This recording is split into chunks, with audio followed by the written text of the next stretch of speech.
campaign's largest to date, is the first time that Mr. Biden has put his pushback on issues of crime and public safety into a major paid advertising program. Of course, this comes as poll numbers show Americans in swing states are growing worried about Biden's lack of response to the rioting and destruction we've seen in small cities like Kenosha.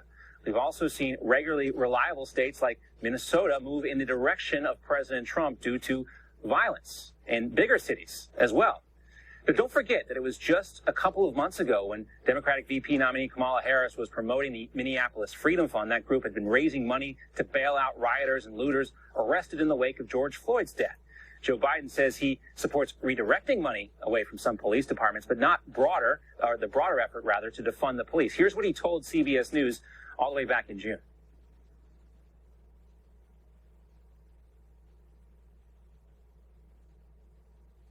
Well, he told them back then that he was not in favor of defunding the police, but what he told CBS News is that he wanted to tie police funding to their, quote, nobleness and the way they handle these types of situations. And as the saying goes in politics, if you're explaining, you are losing.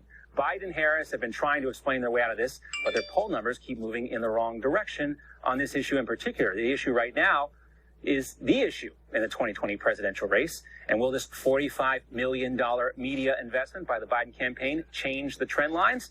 Let's get to our brand power team right now. Allison Maloney. She's a Newsmax contributor and the founder of Allison May Public Relations. Also back with us, marketing and branding expert Dr. John Tantillo. He is an applied research psychologist. So, Allison, $45 million in 1 week. Is this going to change the poll numbers? Well, I'm sure that the Biden campaign hopes it will for that amount of money. But look, he has been quiet for the last few months, and they said nothing at the DNC.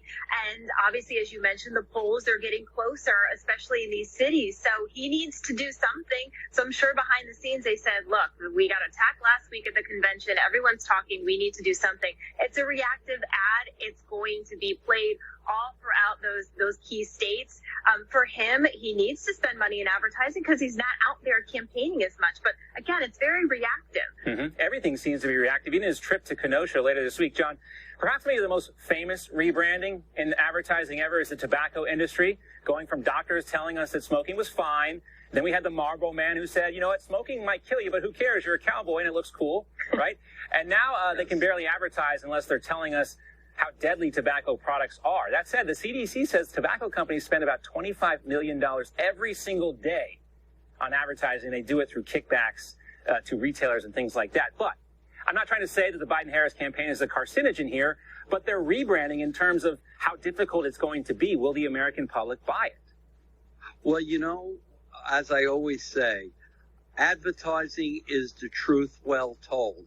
And if for some reason your audience doesn't believe what the message is that you're trying to promote, 35 million, 45 million, or 50 million isn't going to win make. I'm going to be somewhat aggressive on this and say that this will not make a dent because if you're trying to persuade, those ads aren't going to do that. No. I think fortunately, the Biden campaign had a good fundraising haul this last quarter. They got a lot of money to burn. But let's talk about, too, what the Trump campaign is going to do now. They have a new $30 million super PAC, Preserve America. They are hitting Pennsylvania, North Carolina, and Arizona. Here's a clip of one of the ads they're going to be running. With this whole defund the police movement, they defaced the law enforcement memorial wall. And they put murderers.